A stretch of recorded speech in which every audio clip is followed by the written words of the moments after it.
Welcome to McPlum, simple solutions served daily. You start by enabling the keyboard and opening it where you type.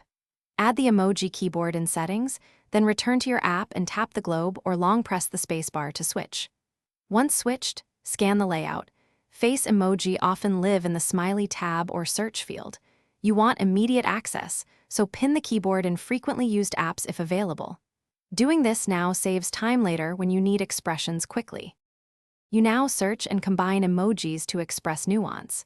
Use the search bar with keywords such as face, smile, or cry to narrow results quickly.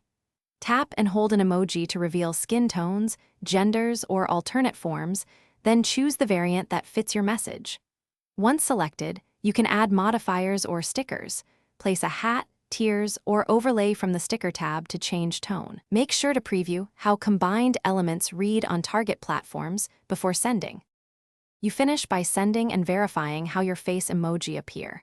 Preview in chat because platforms render faces differently and adjust if a mix reads wrong. If an emoji is missing or behaves oddly, remove and re-add the keyboard or clear the keyboard cache, then restart the app. Finally, update your operating system or messaging app to receive new emoji sets and compatibility fixes. If issues persist, switch to image stickers as a fallback to preserve your intended expression.